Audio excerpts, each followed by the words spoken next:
కూర్చోండి స్వామి.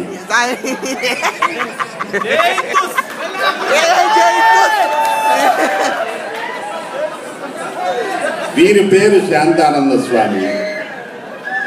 వీరి పుట్టిన దగ్గర నుంచి ఇంతవరకు కోపమే రాలేదు, శాంతం తప్ప. ఇక రాదు, రాబోదు, రావటం మనం చూడం.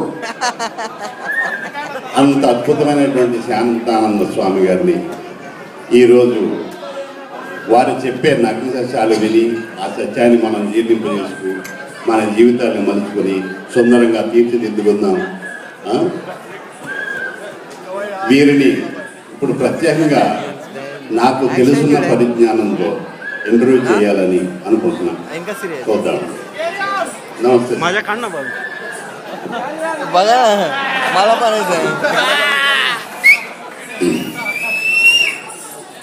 ఏమడగలో స్వామీజీ టెన్షన్ పక్కన కూర్చోవడం. శాంతానంద స్వామీజీ, ఆయన జీవితంలో ప్రశాంతత అంటే ఏమిటి?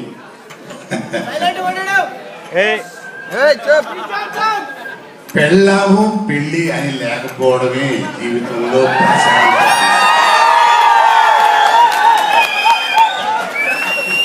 శాంతానంద స్వామీజీ అడుగునాయి.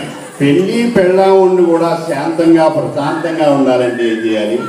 ప్రశాంతత అనే మాటను మర్చిపోవడమే నాయన.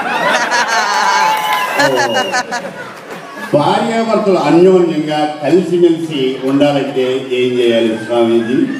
ఏం లేదు నాయన. భర్త పుల్లు కొడితే భార్య ఆపే కొట్టాలి. నాకు అర్థమైంది. భార్య పుల్లు కొడితే ఏంటంటావు? భర్తని చిరగొట్టు.